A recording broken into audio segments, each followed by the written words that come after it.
I am pleased to inform you that we have arrived at the labyrinth. Please be advised that the punishment for trespassing is execution. Please be advised that electrical storms on the surface of Tartarus make departure impossible at this time. Resident count is as follows: 3,071. Resident deaths, including but not limited to executions, are as follows: 1,684. Resident escapes are as follows: 0. The interior can be chilly. Take a scarf with you, Captain. I would also ask that you leave your captain's ID with me, in the event that you do not return.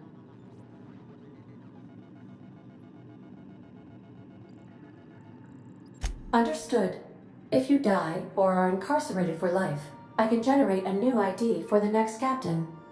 I would prefer if you return, though. Oh, speak of the devil. Captain, I am receiving a transmission from the prison's docking authority now. Attention, unauthorized spacecraft. This is a maximum security installation. Your presence here is an explicit violation of UDL corporate policy. You are hereby confined to your docking platform until a ticket detailing your crimes has been filed and notarized, at which point your vessel will be seized and you will be executed.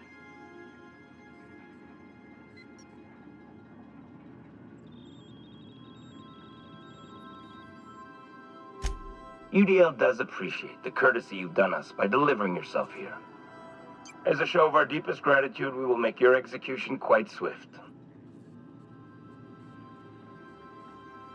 All right. I'm feeling generous. I'm transmitting the ID of a productive, law-abiding employee so you can see what one looks like before you die. Anyway, Tartarus Docking Authority signing up. Hang on. Another ship just pulled into your dock. Wait, is that from the groundbreaker? What the? Pay no mind to that. Just have a pleasant day. Transmission terminated. Biometric ID received. Transferring data to external cartridge. How can I be of assistance?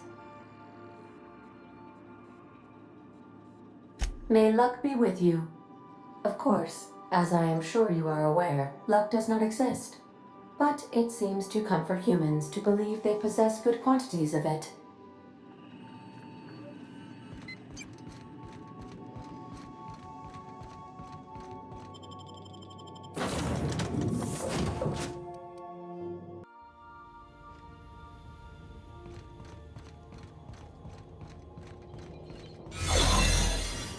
Did right by us. What was that? The board will never own Groundbreaker. Not while I read.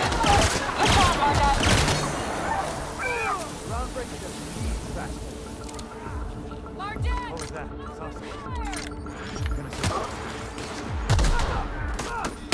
fun.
Can't let you take all the glory here, bounty hunter.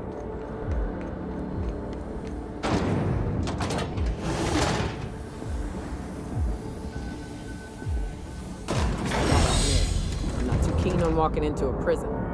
They lock me up, I'm liable to kill everyone trying to get back out. Getting in's one thing. Let's just hope we're able to get out again.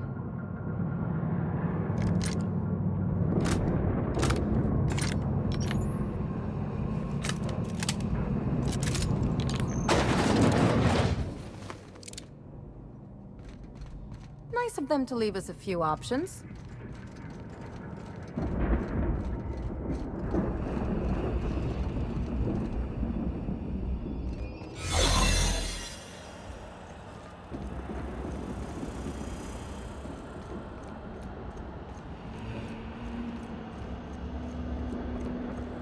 Keep your eyes out for distance.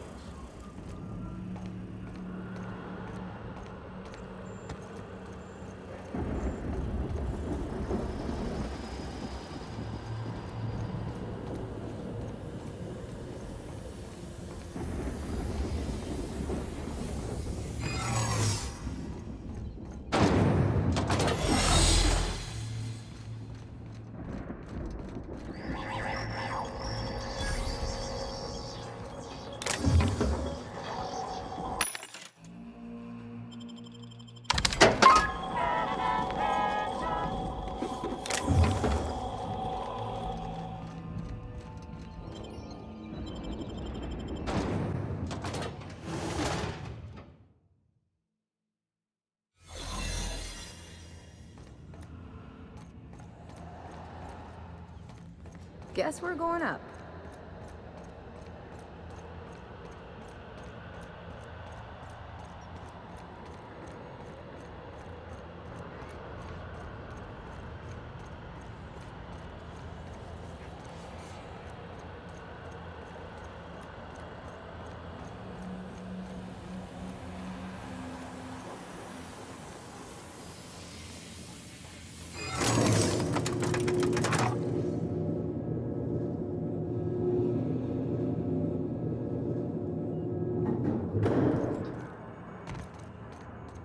Get in there, troops!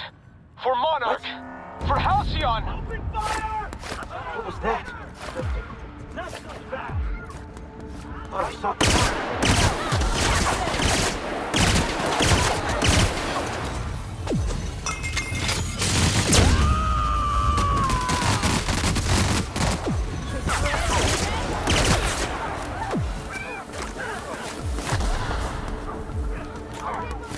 That does it. Time for a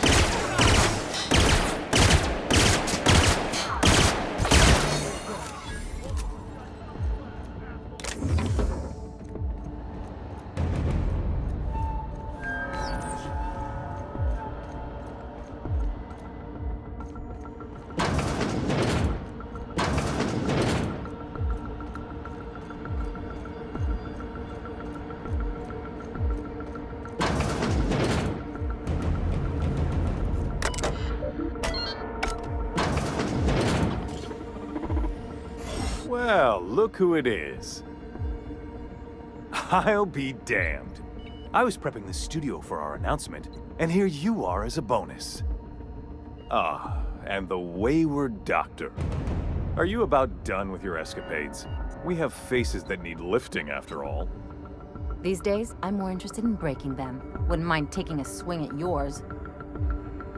Ah, I knew I smelled Monarch when you lot walked in. The stench of sulfur, depression, and desperate bravado is unmistakable. Keep talking, and you'll be smelling iron. Ain't nobody so important I won't put a bullet in him. When you go off and get yourself shot, try to avoid taking one to the face. I'll want it recognizable to show to my citizens. My word! You've correctly identified the most recognizable man in the colony. Remarkable. It's a wonder what Phineas saw in you. Then again, he's an insane person. Thankfully, he's our insane person now. A proper company man. Yes, he is an extraordinarily obstinate fellow, isn't he? Fine, he isn't working for us per se. Semantics, he'll come around. But that's between us. As far as my adoring citizens will know, we've turned a dangerous crackpot into a working-class man. It's a miracle. Oh yes, go on, wake them up, add more mouths to feed. That'll solve our starvation problems. I don't know what half-baked plans that simpleton in a lab coat has been leading you through, but it's done. It's over. Let me ask you something, Captain. Have you at any point thought about not fucking up our entire society? At least that means someone's recognizing our work. I'm making actual progress towards stabilization and recovery.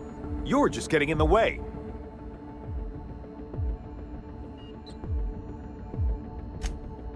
Oh, right. This coming from the psychopathic outlaw. Yes, I'll try to be more open-minded about your path of wanton descent. We don't need your help.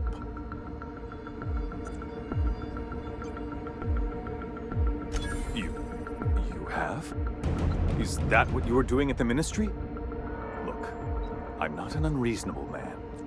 If you manage to storm the castle, as it were, and make it out of here with Phineas alive, I can't exactly afford more havoc than you've already caused. Fine. If you survive, you'll need someone to sell the rest of the board on your plan.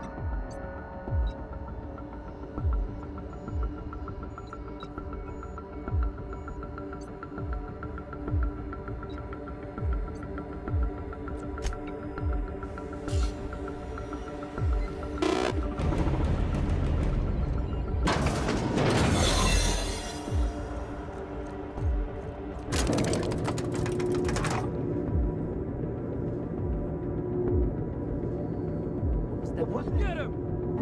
Welcome to the iconoclast, asshole! I don't see what the fuss is about a blasted lab coat. Let it go. The chairman himself Greetings, authorized personnel. Guess this is it, huh? Take a breath now, folks. Once we're up there, I suspect we ain't gonna have time to stop shooting.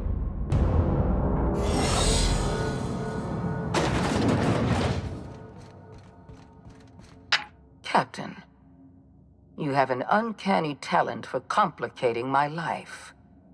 You've disrupted the balance of power. You've upset the natural order of things. You've introduced uncertainty, and there is nothing I despise more than uncertainty.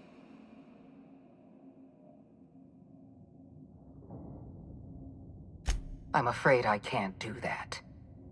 I'm aware of your diplomatic talents, Captain.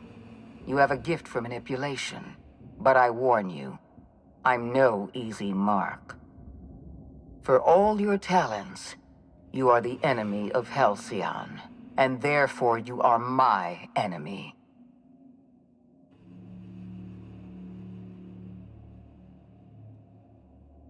Dr. Wells is being held in my custody. His cooperation will prove invaluable, even if I have to beat it out of him. All that's left to do is put down this riot, arrest you, and then get on with the bloody business of saving this colony. Fair enough. I'm giving you exactly one chance to parley with me.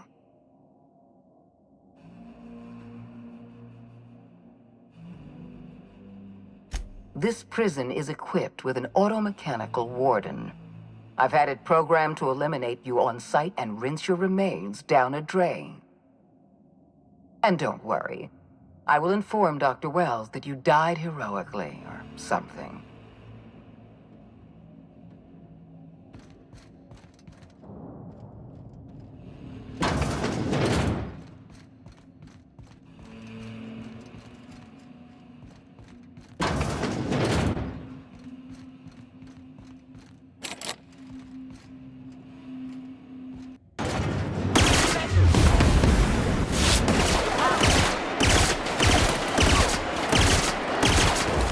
Practicing there!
I can hardly believe my eyes.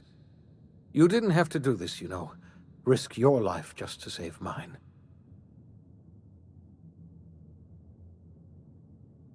No, I expect they didn't. You're a force of nature, aren't you? You've left the board in tatters, but Halcyon is still on the verge of starvation. I just hope we're not too late. You and I are going to have to work harder than ever to save Halcyon. I'm afraid the situation is far worse than any of us ever anticipated.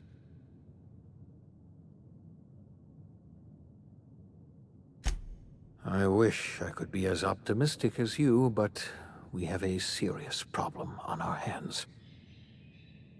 Earth has gone dark. We haven't received a single message in 3 years. There's been no communication, no signals, nothing. 2 years ago, the Earth's Directorate's frigate disappeared on their way back to Earth. We don't know what they discovered when they arrived, or if they arrived at all.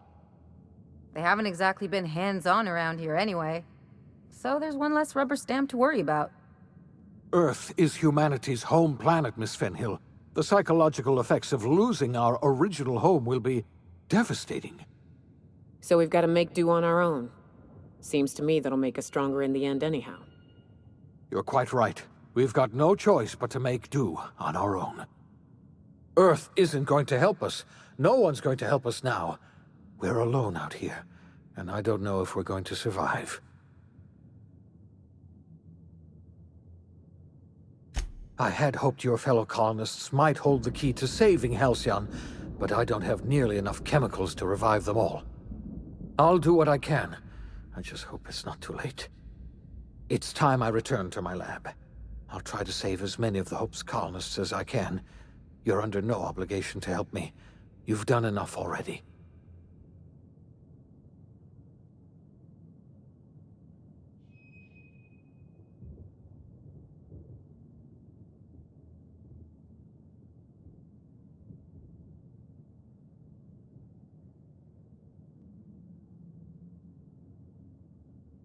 Thank you.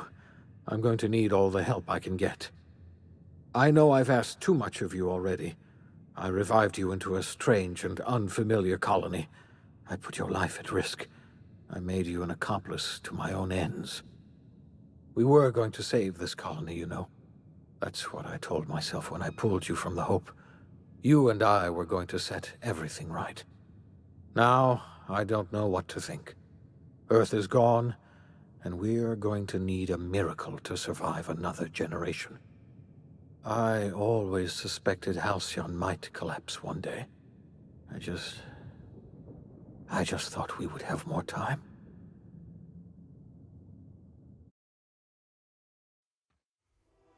The OSI teaches that everything in the universe happens according to the grand plan. But the stranger that arrived in Halcyon was an unplanned variable. From the moment he landed in Emerald Vale, his actions altered the course of history. The events on Tartarus brought about the end of the board's authority. But the board's mistakes would haunt the colony for decades to come. The damage they left behind would require the work of a generation to repair. Dr. Phineas Wells began reviving a handful of the Hope's colonists. Engineers, scientists, technicians, and intellectuals. They were among the brightest minds the Earth had ever sent out into the stars. The Hope scientists and engineers woke up in a colony descending headlong into total collapse. With no way to return to Earth, they had no choice but to band together and devote themselves to the cause of saving Halcyon. The people of Halcyon were nothing if not hardy. In the absence of the board's authority, many of the colony's settlements banded together with a single purpose in mind: survival. Life was especially hard in the years to come. Some towns dissolved by attrition and starvation, but most of them found a way to carry on. In the years to come, Halcyon was forced to reckon with its newfound freedom. The board was gone, and for better or worse, the colony was responsible for its own destiny.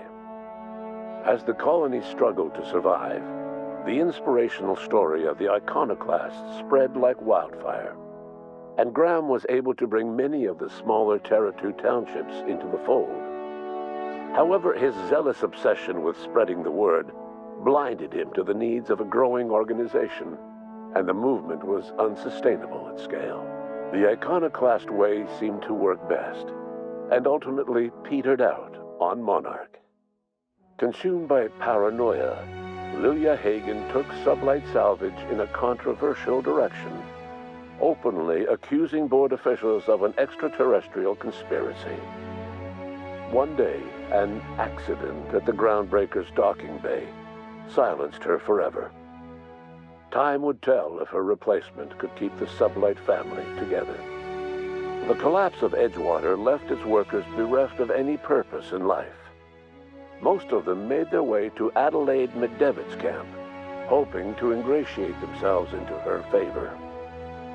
Adelaide accepted only a few to her community.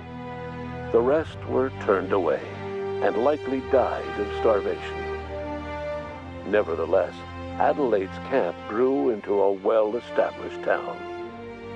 Adelaide McDevitt refused to cooperate with the ongoing effort to save Halcyon from collapse.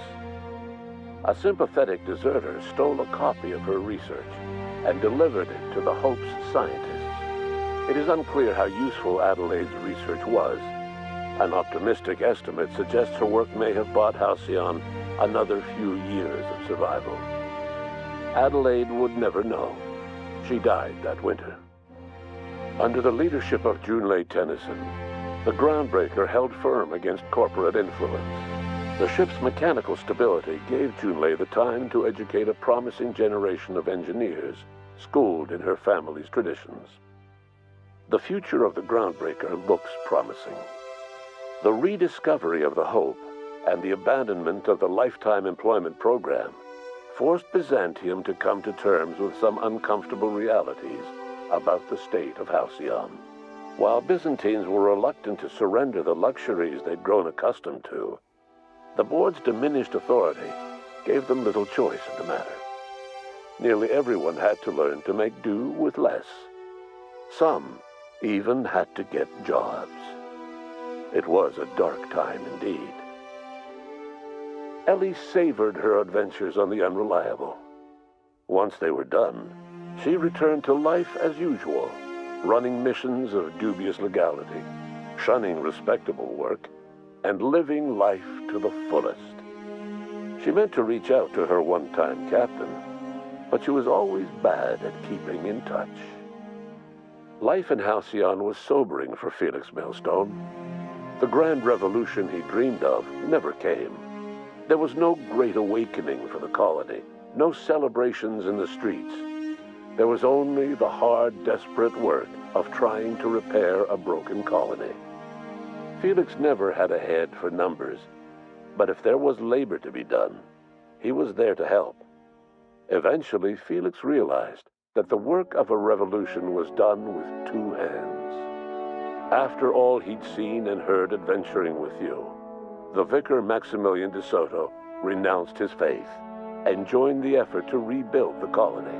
Ironically, he finally found the joy that had eluded him over the course of his life, and realized that perhaps he was always meant to be just a simple laborer after all. He quickly dismissed the idea. Though Parvati eventually grew comfortable aboard the Unreliable, she never quite came out of her shell. She seemed to prefer the company of Ada to the crew, and she could often be found neck-deep in cables and grease, telling Ada funny stories from her childhood. While the colony fell into chaos, she found an island of relative peace with Ada, and they formed an unusual bond. She decided to remain aboard the Unreliable permanently as its chief and sole engineer. Nyoka returned to Monarch to take another crack at making a permanent life for herself. She formed the Charon Group, a mercenary outfit of ragtag survivalists and wilderness experts. Anyone in need of a guide or just looking to throw back a beer and swap stories could find her camping on the trail or clearing an infestation. The SAM unit that accompanied you spread awareness of the product line's superior sanitation and maintenance capabilities across what was left of the colony. This led to a boost in SAM unit sales. Did you know that SAM units are the longest-lasting, toughest-acting cleaning solution in Halcyon? Minister Clark was released from house arrest, and his contact with you gave him a sense of renewed purpose and vigor.